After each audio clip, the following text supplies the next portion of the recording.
देगी, भले अपने बाद में कोई सामान खरीद ले लेकिन पहले उसको देगी। अपने बाद में भोजन कर ले लेकिन उसको पहले देगी। क्यों? क्योंकि मन समझ रहा है कि यह मेरा है। मन टिक गया है कि यह मेरा है, तो कितना बड़ा माने एक दर्द हो जाता है। साहब कहे मेरा क्या होता है, मेरा तो आग लगा देता। मतलब मेरा बेटा दूसरे का बेटा गिर जाए तो दीदी का जान उठा कर, अपना गिर जाए तो बोलना नहीं होगा, पांव दौड़ेगा। तो महादेव जिस दिन लग गया कि मेरे गुरु हैं तो बुलाना नहीं पड़ेगा, घर घर ठकठका के बोलना नहीं पड़ेगा। अब आप भी पांव दौड़ के आइएगा, अरे मेरा महादेव की चर्चा हो रही है, दीदी चलिए ना, महादेव की बात चल रही है। मन जैसे बेटा को अपना समझा है, मन पति को अपना समझा है, घर को अपना समझा, वही मन समझेगा कि शिव मेरे गुरु हैं। और याद रखिए, जैसे ही मन समझा कि शिव मेरे गुरु हैं, खेला वही शुरू हो जाए, यही शुरू होगा। कहते ना गड़िया का जब चबिया जब तक दीजिएगा नहीं तो स्टार्ट कैसे होगा। तो इस बात को याद रखिए, शिव मेरा है, मेरा मेरा कहते कहते झूठिए कहिए ना, एक दिन तो मन समझने लगेगा शिव मेरा। और जब समझिएगा मेरा, आपका एक कदम उसका 100 कदम है। तो बस आपको एक कदम करिए कि हे शिव आप मेरे गुरु हैं। दुनिया क्या करती है हमको उससे परवाह नहीं, लेकिन साहब कहते हैं कि मैं आसमान से आपके लिए ताली बजाऊंगा। बस इस बात पे खड़ा रहिए, हे शिव आप मेरे गुरु। कितना बड़ा बात है। कोई जमीन पे दावा ठोकता है, घर पे दावा ठोकता है, महादेव पे दावा ठोक रहे हैं कि महादेव मेरा है। और सबसे बड़ा बात है दीदी, उस महादेव से एक रिश्ता लेना। पति अगर साड़ी नहीं देता है क्या छोड़ देते हैं? नहीं। दुर्गा पूजा में चाहे मांगते ही रहते हैं लेकिन छोड़ते तो नहीं है, चलो कोई बात नहीं। उसी तरह से महादेव को क्यों छोड़ना, महादेव को क्यों छोड़ना है? रिश्ता लगा लिया है तो देखा जाएगा जो होगा। तो उससे एक रिश्ता जोड़ लिया। जिस मन से रिश्ता पति से मन समझता है ना, फेरा होता है, सिंदूर लगता है, वो मैंने फेरा हो गया, घर आया, मन समझ गया ये मेरा पति है, ये मेरा घर है, दीदी वही मन समझेगा कि शिव मेरे गुरु है। साहब बोले कि 3 चीज होता है, विचार, भाव और प्रेम। लिखा हुआ है किताब आओ चले शिव की ओर में दया चर्चा नमः शिवाय, एक पाठ है। तो उसमें लिखा है मन एक अदृश्य मशीन है। अदृश्य मशीन का मतलब मशीन में कुछ तैयार होता है, अदृश्य माने जो दिखता नहीं है। तो मन ऐसा मशीन है जिसमें लगातार विचार उत्पन्न होते रहता है, लगातार विचार आता है। दिन भर में देखिए कितना चीज आप सोची होंगी, सुबह में इतनी टाइम हम भूल गए। तो विचार टूट सकता है, लेकिन अगर यह विचार कोई आया होगा, दीदी शिव को गुरु बना लीजिए, आप घोषणा कर दें हाँ दीदी हम शिव को गुरु बना दें, यह विचार अगर भूल गए तो गड़बड़ हो गया। लेकिन अगर टिक गया मन में कि शिव मेरे गुरु हैं, एक न एक दिन यह विचार भाव में बदलेगा। जैसे कि आप कोई खेती तो यहाँ बहुत लोग करते हैं, एक बिया लगा, पानी दे दिए, मिट्टी हवा पानी तो सब पाया। अब क्या होगा, अंकुरित होगा, अंकुरित होगा तो क्या होगा, बढ़ेगा, बढ़ेगा, फिर पुष्प भी खिलेगा और सुगंध भी होगा। उसी तरह ये जो शिवशिक्षा की जो सूरी है, यह सुगंध है, वो कैसे होगा? कोई व्यक्ति आया होगा, कोई गुरु भाई गुरु बहन आया होगा, बोला होगा दरवाजा खटखटा के चाहे रास्ता घाट में, ये दीदी आप शिव को गुरु बना लीजिए, मेरा अच्छा हुआ आपका हो सकता है। और आपने शिव को गुरु बनाया, और अब तो दिखिए रहा है जीवन का दशा दिशा भी बदल रहा है, तस्वीर तकदीर भी बदल रहा है। पहले रोना पड़ता था, कोई मुश्किल में साथ देने वाला नहीं रहता था। अब माँ जितना ही कह देते कि शिव गुरु आप नहीं दया कीजिएगा तो कौन दया करेगा? दया छन में पल पल में बढ़ जाता है। और इसका साक्षी तो आप लोग सुनाए। तो देखिए कोई आया, दरवाजा खटखटाया, चाहे रास्ता में बोल दिया, एक विचार मन में आया, जैसे कि मिट्टी में दिया गया, या मन में भी आ गया शिवशिक्षा का, या क्या हुआ विचार का दिया, एक न एक दिन अगर सही से रह गया तो क्या होगा, भाव में बदलेगा। क्या होगा? भाव में बदलेगा। लेकिन याद रखिए भाव जल्दी नहीं टूटता। विचार तो अभी सुबह का सोची भूल गई, लेकिन यह भाव में अगर आ गया तो नहीं भूलेंगे। लेकिन भाव भी तो टूट जाता है। जैसे कि बच्चा स्कूल में जाता है तो किसी का दोस्त होता है, सहेली होता है, लेकिन लड़ाई होता है तो क्या होता है, खटपट हो जाता है, यानी भाव भी एक दिन टूट जाता है। लेकिन अगर ये भाव टूटे ना और मन में और ठहर जाए, प्रगाढ़ हो जाए, मन ठहर जाए, तो क्या होगा, यह विचार भाव में बदला और भाव एक दिन प्रेम। और प्रेम नहीं टूटता, और टूटे तो प्रेम नहीं है। तो कहते ना गुरु से नहीं लगा, गुरु से एक दिन अपने आप प्रेम होने लगेगा। शुरुआत जिस दिन शिव को गुरु बनाए थी, विश्वास था क्या महादेव? हाँ, उतना तो नहीं होगा जितना कि अब हो रहा होगा। तो न विश्वास था, न श्रद्धा था, न समर्पण था, कुछ भी नहीं था। फिर भी आज देखिए परिणाम मिल रहा है कि नहीं। कहा तो कहते हैं श्रद्धा है तो नहीं है तो भी कोई बात नहीं, आ जाइए।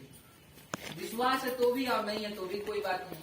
आपका बच्चा ही आपका स्कूल में पढ़ता है तो मास्टर पे बचवा जो आपका बच्चा है स्कूल में गया, उस बच्चे को क्या उस मास्टर से प्रेम रहता है? क्या विश्वास रहता है, क्या श्रद्धा या समर्पण रहता है? नहीं रहता। फिर भी तो वो मास्टर कितना कमाल का रहता है कि उस बच्चे को कलेक्टर, अफसर, मजिस्ट्रेट क्या नहीं बनाए। यानी गुरु बलवान हो तो चेला पहलवान हो जाता है। यानी आपके गुरु कितना बड़ा गुरु है। एक बच्चा था ना शनिदेव, उसको न्याय का देवता बना दिए। जगत शनिवार के दिन उनको पूछता है ना। वशिष्ठ जी जिनके शिष्य हुए हैं राम, देखिए कितना कमाल का गुरु है। मैंने कहते हैं कि गुरु के भी गुरु हैं। मैंने कितना कमाल कमाल का लोग को धरती पे मूल्यवान बना दिए। किसी को राम बना दिए तो किसी को श्याम बना दिए। तो दीदी बनाने वाला तो गुरु ना है। इस माटी का क्या मूल्य है? माटी का तो कोई मूल्य नहीं करता है। धरती का, मट्टी का कोई मूल्य है? लेकिन देखिए उसी का जब सुंदर सुंदर बर्तन बन जाता है तो कितना मूल्यवान हो जाता है ना। तो दीदी हम लोग का क्या मूल्य? कौन पूछता था? कहते ना मुझे कौन जानता था तेरे बंदगी से पहले। तो गुरु साहब दीदी अगर दया नहीं करते तो हमको आपको कौन जानता था? कितना में तो रहते थे आप, हम लोग है ना। घर से बाहर भी उतना नहीं हो पाता था। अब तो झांसी का रानी हो गए है ना। ये कौन दिया है मन? ये घर कौन दिया है? गुरु साहब दीदी ना। पहले कहीं आने जाने में हिचकिचाते थे, डरते थे, खो जाएंगे तो घर को बुला देंगे, बाहर कभी निकले नहीं है। अब कहाँ कहाँ चल जाते हैं दीदी? किसके वजह से? पहले तो डर था, ये डर दूर कौन किया? महादेव ना। एक बार अमेरिका से कोई आया तो सोचा कि हम बड़े पढ़े लिखे हैं, ये लोग को पढ़ा देंगे। कुछ चीज का कागज का काम कर रहे थे, जनगणना का। तो सोचा कि गांव का लोग है, देहात का लोग है, क्या बोलेगा, हम इसके सामने बहुत ज्यादा बोलेंगे। और जानते हैं जब वहाँ गया ये क्या बोलेगी, सामने वाली बोली पहले आपका सुनेंगे, पहले मेरा सुन लीजिए। शिव गुरु से जब जोड़ने लगी तब आधा घंटा से ऊपर का समय ले ली। अब वो सोच में पड़ गई कि कौन है, हम इतना पढ़ा लिखा इतना नहीं बोल पाएंगे जितना ही बोल रही है। दीदी पढ़ा लिखा हो या ना हो, आप तो उन लोगों का भी घोषणा करने जाती होंगी जो कलेक्टर होंगे, अफसर होंगे, मजिस्ट्रेट होंगे। इतना बड़ा मूल्यवान कौन बनाए आपको? ये बल कौन दिया मन को? गुरु न दिए। कहाँ थे हम लोग, कहाँ तक ला दिए महादेव, है ना दीदी। समझना होगा कि हमारे गुरु कौन है। वो देवता के भी ऊपर है, देवों का देव है। फिर भी देवता तो छोड़िए, इस मनुष्य में इतना नीचे स्तर पे लोग मैंने महादेव आ गए है ना। मैंने हम जैसे कि अब मान लीजिए एक उदाहरण से समझा जा सकता है। इस चीज को 4 किताब में लिखे हैं कि अगर वो महेश्वर शिव भी हो और उनको अपना शिष्य को ज्ञान देना है तो शिष्य के मन के स्तर पे उतर के ज्ञान देना होगा। मतलब जैसे कि PhD किया हो क्यों ना हो कोई आदमी, अगर उसको कोई नया बच्चा को सिखाना हो तो अगर भी नहीं जानता, अब क्या करना होगा? बोलेगा मुर्गी का अंडा, मास्टर जी का रंडा, कुत्ता का पोत, मैंने पूरा घुमा फिरा के उसको सिखाना करता। बोलता है कि बोलो क, मैंने कितना घुमा के पढ़ा तो बहुत PhD है, लेकिन जब एगो शिष्य आया उसको सिखाना हुआ तो कितना नीचे का स्तर पे उतरना पड़ा। उसी तरह कहाँ वो देवों का देव महादेव है। जब हम लोग कुछ नहीं था, न श्रद्धा था, न विश्वास था, न समर्पण था, न कुछ था, फिर भी कितना नीचे स्तर पे आके तब न ज्ञान दिया है। तो सोचिए जब मेरा महादेव इतना नीचे झुक जा सकता है, हम लोग झुकने में क्या लगता है? शिव का शिष्य वही है। साहब कहते हैं कि फलदार वृक्ष और गुणवान व्यक्ति सदैव झुके ही अवस्था में रहते हैं। पहले होता था ये थर्मामीटर है कि हम शिष्य बने हैं कि नहीं बने हैं। थर्मामीटर क्या है आप खुद मापिए।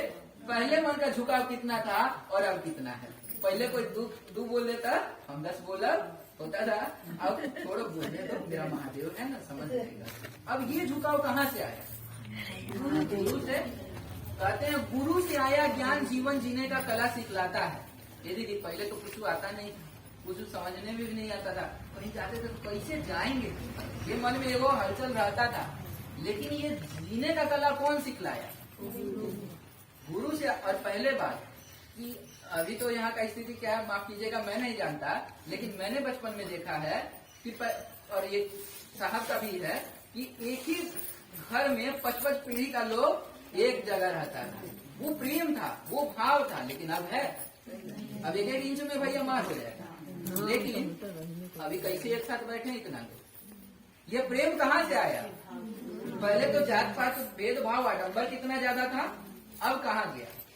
है, उसी तरह दूर हो गया जैसे कि शिव का तस्वीर में सांप, चूहा, मोर, नंदी कितना प्रेम से बैठता है। जंगल में रहेगा तो खाइए जाएगा, लेकिन महादेव का परिधि में रहेगा तो क्या होगा, आपस में प्रेम रहेगा, भाव रहेगा। उसी तरह जैसे कि शिव के तस्वीर में रहता है, उसी तरह आज हम लोग देखिए मंदिर में जाते हैं, सावन ही मान लीजिए, पहले हाँ हटिए, मेरा लाइन है, क्या होता था कि नहीं होता था। लेकिन अभी गुरु के क्लास में आए हैं तो ये उल्टा हो रहा है। यदि जाइए ना, आपका पहले बुलाहट हुआ है, कौन पीछे का आगे आता है, कौन आगे का पीछे आता है, कोई मतलब नहीं है। सब गुरु भाई गुरुवान है, कोई नहीं बड़ा कोई नहीं छोटा, सभी बराबर होता है। जैसे कि माली क्या करता है, माली के लिए सभी एक ही बगिया के फूल है, उसी तरह हम लोग सब शिव शिष्टा में एक समान है, कोई नहीं बड़ा कोई नहीं छोटा। हम भी तो आपके जैसा ही है। देखिए कितना बड़ा शिव शिष्य बोलता है कि हम भी तो आपके जैसा ही है। एक बार साहब प्रणाम कर रहे थे उन लोगों को, नया लोग को, जो गुरु कार्य करने दूर दूर जाते थे। गर्मी में भी परेशानी होता था, बारिश में इतना कादा हल के जाते थे, और उनको प्रणाम कर रहे थे साहब। तत्क्षण मैंने कोई अंतरिक्ष का सत्ता साहब के सामने तो प्रकट हो गया। साहब से कह रहा है कि क्या हरिंद्रन, तुम इतना पुराना आदमी, महादेव का चेला, जो तुम शिव का शिष्य है, वो नया लोग जो महादेव का आदमी अभी तक बना भी नहीं है, बनने की स्थिति में लेकिन बना नहीं है, उन लोग को प्रणाम कर रहा है। साहब मुस्कुराया, उनको एक ही जवाब दिए कि मैं तो बूढ़ा हो गया ना भाई, मैं तो कहीं आना जाना कर नहीं सकता हूँ, लेकिन ये नया लोग मेरे महादेव का काम कर रहा है, तो बोलिए इनको प्रणाम नहीं कर दो। सोचिए साहब खुश हो रहे हैं कि नया लोग आगे बढ़ रहे हैं। हम लोग को भी खुश होना चाहिए, किसी का परिवार बढ़ता है तो खुश होता है, उसी तरह हम लोग को भी खुश होना चाहिए कि नया लोग गुरु कार्य में आगे बढ़े, और वो शिव शिष्टा का जो काम है गुरु का, साहब दीदी का, आगे बढ़ाए। जिस तरह बाप का खेत तो बेटा जोड़ता है, गुरु का कौन करेगा, शिष्य ही ना करेंगे। तो हम लोग को बैसाखी किसको बनाना है, गुरु भाई गुरुवान को कि गुरु को? गुरु को बैसाखी बनाना है। क्यों? क्योंकि मान लीजिए आज आप हमसे मदद मांगिएगा, हम यहाँ का रहते नहीं है, कलकत्ता चले जाएंगे तो क्या करिएगा? आदमी को पकड़ने से तो फायदा नहीं है, यानी किसको पकड़िए, गुरु को पकड़िए। साहब कहे थे ना, मेरे मदद के लिए तो लाखों साधु अंतरिक्ष मैंने धरती पे आए हैं, चाहे शरीर हो या शरीर से मुक्त हो, मैंने अशरीर हो, लेकिन सोचिए क्या वो हमारे आपका मदद नहीं करेंगे? गुरु कार्य में तो मदद करेंगे ही। अच्छा, गुरु दया करते हैं दीदी, कैसे हम मान ले? गुरु अगर दया नहीं करते तो उतना दूर से आप आते हैं? आखिर दया किए हैं तब ना यहाँ रिजल्ट दिख रहा है दीदी। आज बत्ती जल रहा है, अधूरा है, लेकिन लाइन नहीं होता तो जलता। मैंने कहीं खंभा में जोड़ा है, कनेक्शन है तब ना। तो उसी तरह हमारे आपके ऊपर दया कब होगा? जब कनेक्शन महादेव से जुड़ेगा तब। इसलिए अभी कनेक्शन कौन कराया? साहब और दीदी। आज साहब दीदी नहीं रहते तो क्या कनेक्शन हो पाता? पहले के लोग पीढ़ी दर पीढ़ी पूजा तो किए हैं, पर क्या रिश्ता बना पाए हैं उस महादेव से? नहीं बना पाए। तो कम से कम उस महादेव से रिश्ता हमको आपको बना देना है, हम लोग को रिश्ता बना देना है उस महादेव से। तो ये रिश्ता बनाया कौन? ये रिश्ता कौन बनाया? साहब जी ना, मनसा जी ना। तो कहने का मतलब ये रिश्ता कौन बनाया? साहब जी ना। शादी उदी घर में पड़ता है तो एगो अगुआ रहता है, अगर रिश्ता ठीक है तो भाई उसको धन्यवाद करने नहीं जाते, लेकिन गड़बड़ाते हैं पहले वही तो करिए। तो इतना बड़ा रिश्ता कौन लगाया उस महादेव से? साहब लगाए हैं। धन्यवाद करिएगा कि नहीं? कम से कम उनका एहसान मत भूलिएगा जीवन में। गुरु और साहब दीदी का एहसान कभी भूलना नहीं है। अभी एक पाठ अभी पढ़ रहे थे गुरु दक्षिणा, और किसमें? शिव शिष्टा में गुरु दक्षिणा, यानी शिव शिष्टा किसकी शिष्यता है? तो गुरु कौन है?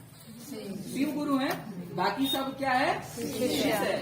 साहब हो चाहे उनका कोई अपना हो, चाहे हम लोग भी तो कलेजे का टुकड़ा हो, सब क्या है? एक है। कोई बड़ा नहीं है, कोई छोटा नहीं है, सब एक ही बलिया के फूल है। साहब भी कहे जैसे आप हैं तैसे हम हैं। साहब भी कभी अपने आप को बड़ा नहीं समझे, सब एक बराबर है।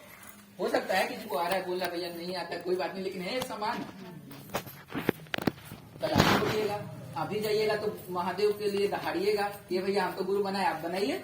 मेरे साथ एक 13 साल का लड़का गया था बाहर, तो हम लोग ट्रेन में बैठे थे सामना सामने, तो वो बोल रहा है, हम चुप होके देख रहे खेला, वो बोल रहा है कि भैया 56 साल का उम्र का, वो आदमी से बोल रहा है 13 साल का बच्चा कि भैया शिव को गुरु बनाए हैं, बेंगोली था, तो वो एक बार में नहीं सुना, दोबारा बोला कि शिव को गुरु बनाए हैं क्या, वो बोला ये क्या होता है, तो नहीं बनाए हैं, कहाँ थे इतना दिन, सीधे बोला कहाँ थे इतना दिन। सोचिए 13 साल का बच्चा है और 56 साल का आदमी सही से बोल रहा है, हम देख के आश्चर्य कर रहे हैं ये महादेव क्या हो रहा है ये।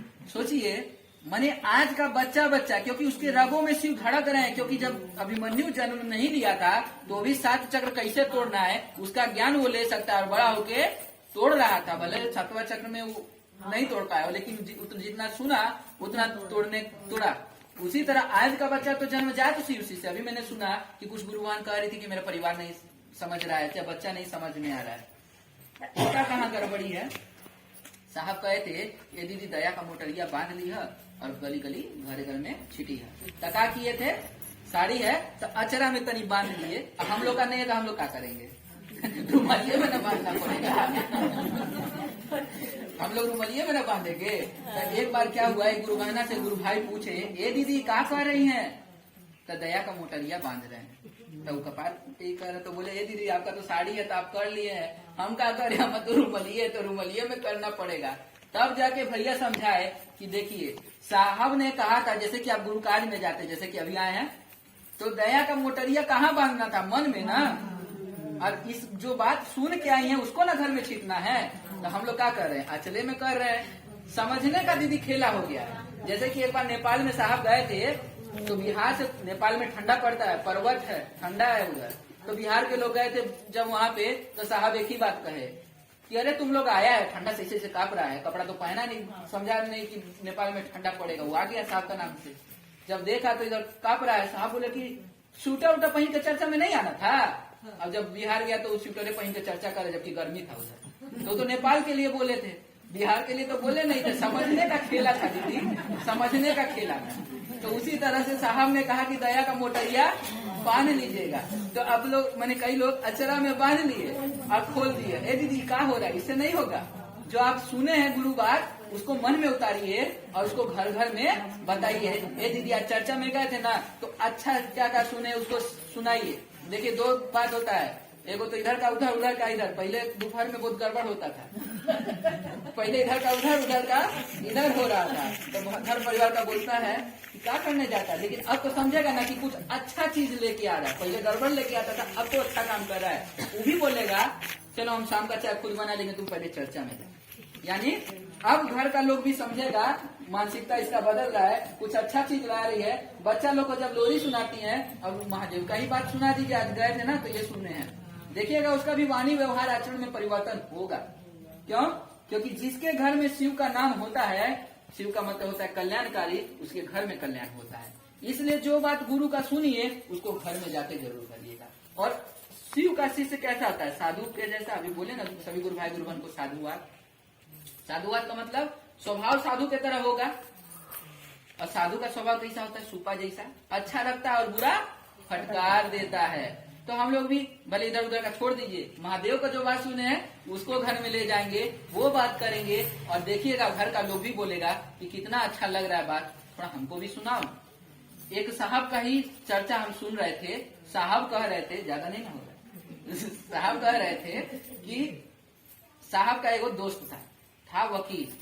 तो वकील लोग क्या करता है, केस मुकदमा में झूठा फंसाता है, तड़पाता है, कितना लोग को तड़पाता है कि उसका कर्म ही इतना बुरा हो गया कि बिछौना पे अब पड़ा था, पूरा शरीर पैरालाइसिस, डॉक्टर जवाब दे दिया कि नहीं बचेगा, अब घर में पड़ा है। सोचिए कर्म कितना खराब था उसका कि जाना था उसको कहा, नरकों से बदतर काम किया था, क्योंकि लोग को झूठा फंसाया है, तड़पाया है, लोग को रोआया है, ईमानदार लोग को। अब देखिए हुआ ऐसा कि उसका जो मैंने क्या बोलते हैं वाइफ है, मैंने पत्नी जो है, वो क्या की, रो रही है कि अब क्या किया जाए, क्योंकि कोई भी पत्नी होगा तो अपने पति को तो ऐसे देख नहीं पाएगा, उसको बुरा लगेगा।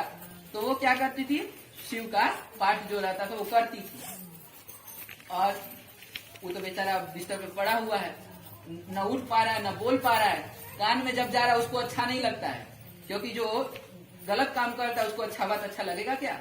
नहीं लगेगा। तो सबको झूठा फंसाया है, तड़पाया है, रुआया है, उसको महादेव का बात तो अच्छा लगता नहीं था। लेकिन क्या करे, वो बेबस था और लाचार था, कुछ बोल भी नहीं पा रहा है और शरीर भी काम नहीं कर रहा है। लेकिन उसके कान में आवाज जब जा रहा है, जब रोज नित्यदिन पाठ करती थी, एक दिन ऐसा हुआ उसका जब शरीर छोड़ दिया, माने आदमी है, बीमार है तो शरीर भी छूटेगा। तब एक दिन साहब को इच्छा हुआ कि वो तो मेरा मित्र था, जो वकील था वो तो साहब का मित्र था, और साहब तो औघड़ टाइप के थे ना, स्मशान में साधना करते थे। तो ये सब था कि किसी को भी चाहे देवता हो चाहे आत्मा हो, उसको बुला के बात करते भी थे। तो जब उसको बुलाए अपना मित्र को, तो उससे पूछे, वो तो शरीर में नहीं था लेकिन जिस लोक में था उसको बुलाए और पूछे कि कहाँ हो, किस लोक में? तो बोल रहा है शिव लोक में। साहब इतना उनको आश्चर्य हो गया कि शिव लोक में कैसे तुम पहुंच गया? तो सीधे कह रहा है क्या करें साहब, मेरा तो कर्म ऐसा था कि नरकों से बदतर मिलता, जिंदगी भर लोगों को रुआए थे, तड़पाए थे। लेकिन देखिए मेरा वाइफ को, मैंने पत्नी को क्या की, मेरे बगल में थी और मैंने शिव का पाठ करने लगी। सुनने का तो मन नहीं था लेकिन जबरदस्ती सुनाती थी। अब शिव अच्छे लगने लग गए तो हम क्या, हम तो देखिए इतना कर्म खराब था कि नरक से बदतर उसका जिंदगी उसका मिलता नरक में। लेकिन शिव का नाम जाते हुए उसको कहा मिला, शिवलोक। साहब ने पूछा शिवलोक में कौन रहता है? तो बोल रहे हैं क्या, जैसे कि महेंद्र नाथ, कमलाकांत और भी बड़े बड़े महान लोग, श्री राम के परमहंस रहते हैं। शिव नहीं, शिव तो उससे भी ऊपर का सत्ता है। तो ये सब महान लोग रहता है। तो वही साहब सोच रहे थे, जब उसके नाम में शिव का नाम, कान में जब शिव का नाम गया तो इतना कल्याण हुआ। जब शिव गुरु कह रहे तो कितना कल्याण होगा। आपका घर में जाएगा तो क्या वो लोग का कल्याण नहीं होगा? होगा दीदी। अभी देखिए वो बत्ती जल रहा है, चारों कोना का अंधेरा दूर हो रहा है। तो एक घर में एक भी शिव का शीश होता है तो उसका घर का अंधेरा दूर हो जाता है। अभी एक भजन था ना, जिंदगी अंधार रहे दियवा जलावला। देखिए तो जिंदगी तो अंधेरा है दीदी। अभी रात हो जाएगा और बत्ती नहीं है तो कितना अंधेरा रहेगा? तो उस अंधेरा को दूर करने के लिए स्विच देती है और बत्ती जल जाता है, अंधेरा दूर हो जाता है। लेकिन जीवन का अंधेरा कौन दूर करेगा? गुरु ही ना करेंगे। तो गुरु से रिश्ता बस बना लीजिए, वही गुरु जीवन का अंधियारा भी दूर करता है। क्योंकि गुरु का मतलब होता है, गु मने अंधकार, गु मने प्रकाश। तो अंधकार से प्रकाश में लेके जाने का काम कौन करते हैं? गुरु करते हैं। तो उस गुरु शिव को अपना बनाए। अपना बनाने के लिए क्या बोलते हैं, शिव शिष्टा में क्या चीज जरूरी है? शिव की शिष्टा में दीदी जरूरी क्या है? कोई भी एगो दीदी बोलिए। स्थायित्व। शिव शिष्टा में जरूरी है आपका स्थायी शिष्य भाव। जैसे मन में स्थायी है, मन में स्थायी है कि पति मेरा है, वही मन में ये भी भाव ठहर जाए कि गुरु मेरा है। ये जरूरी है। हम तो मान लीजिए कोई भगवान है, अब रोज आएगी मंच पे बोलेगी दीदी हमको तो सिखा दीजिए, जैसे वो उतरेगी फिर भूल जाएगी। लेकिन उसके मन में कि शिव गुरु मेरे हैं, नहीं आता 3 सूत्र, लेकिन उसके गुरु तो शिव है। साहब भी कहते मैं भी सूत्र का पालन नहीं करता, लेकिन मेरे मन में शिव भारी हो गए तो क्या हुआ दीदी? शिव से बने कि नहीं बने? तो बहुत ऐसे लोग होते हैं कि जिनको मंच पे दया भी मांगने नहीं आता, नमः शिवा भी नहीं करने आता, लेकिन मन में अगर भाव ठहर गया कि शिव मेरे गुरु है तो है उनके गुरु। कई जगह देखिएगा, अगर व्यक्ति खुद से मान लेता कि शिव मेरे गुरु हैं, ये भाव ठहर जाता है तो उसका भूज ना करिए या ना करिए, वो मान लिया तो हो गया उसका गुरु। ये भी मैंने किताब में लिखा है। तो सबसे शिव शिष्टा में जरूरी है आपका अस्थायी शिष्य भाव। ये शिष्य भाव अस्थायी हो जाए, इसके लिए अब क्या करना पड़ेगा? हमारे अंदर कोई भाव है? भाव ना तो खेत में उपजता है ना तो बाजार में बिकता है, तो हमारे अंदर शिष्य भाव अस्थायी होगा कैसे? गुरु की दया से। 3 सूत्र इसके लिए कारगर सिद्ध है। माने कहते नहीं है 3 टैबलेट खाइएगा तो ठीक हो जाएगा। पहला दवाइया क्या है? दया। दूसरा चर्चा, तीसरा नमः शिवाय। जैसे कि वो गैस का, एगो विटामिन का समझ एगो दया है, एगो चर्चा है, एगो नमः शिवाय है। तो कम से कम 3 टैबलेट खाइएगा दीदी, तो ये जो शिष्य भाव है ये अस्थायी हो जाएगा। जो कहीं कहिए ना, हे शिव आप मेरे गुरु है, दया किससे मांग रहे हैं, तो मन किसकी ओर जाएगा, दया को उल्टा कर दीजिए, दया याद। दया के माने तो महादेव याद, और याद होते होते एक न एक दिन प्रेम महादेव से हो जाएगा। दूसरा में क्या है, शिव गुरु की चर्चा करना। तो चर्चा क्या होता है इसको समझते हैं। बोलने वाले का मन कहाँ है, शिव की बात बोलने में। अगर थोड़ा सा भी इधर उधर ध्यान जाएगा तो क्या महादेव का बात होगा, यानी बोलने वाले का बोलने के समय मन कहाँ जा रहा है, शिव की ओर। सुनने वाले लोग अगर ध्यान से सुन रहे हैं, बात नहीं चले तो ध्यानवा कहाँ जाएगा, अगर सुन रहा है तो कहाँ जाएगा। दूसरा सूत्र भी हमारे आपको मन को कहाँ मोड़ा, शरीर यही है।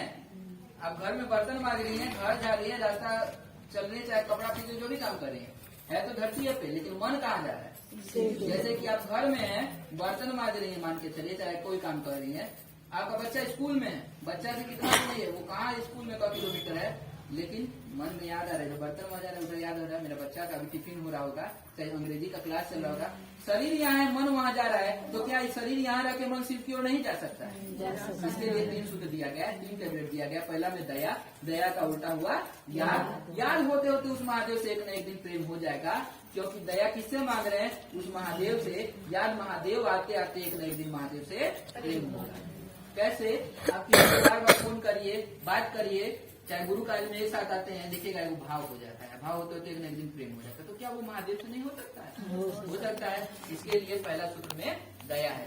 दादा के क्या बोलते हैं, दया के रूप में आज तक हम लोग घर बाड़ी गाड़ी तो सब कुछ लिए, लेकिन कम से कम इस बार महादेव तो ले लें। महादेव लेंगे, कुछ लेने का जरूरत नहीं पड़ेगा, वो ऑटोमेटिक वैसे ही मिलेगा जैसे कि माँ अपने बच्चा। बाप अपना तो प्रॉपर्टी है। दया क्या होता है, अभी तो उजाला है, बच्चे का महत्व इतना नहीं समझ में, लेकिन अंधेरा होने दीजिए, बच्चे का महत्व आपको समझ में है। अभी थोड़ा ठंडा है, पंखा का महत्व नहीं समझ में। गर्मी आने दीजिए, मौसम बहुत तगड़ा गर्मी हो जाए तो अपने चिल्लाइए, पंखा चलाइए। यानी अभी गुरु का महत्व देखिए समझ नहीं आ रहा है, लेकिन जब जिंदगी में कोई अपना से अपना आदमी भी अपने को कुछ मदद नहीं कर पाता, पैसा भी रहते रहते आपका कोई मदद नहीं हो पाता, तो वहाँ कौन उपाय करता है, गुरु उपाय। गुरु सकल उपचार, सभी समस्या का उपचार एकमात्र गुरु की दया।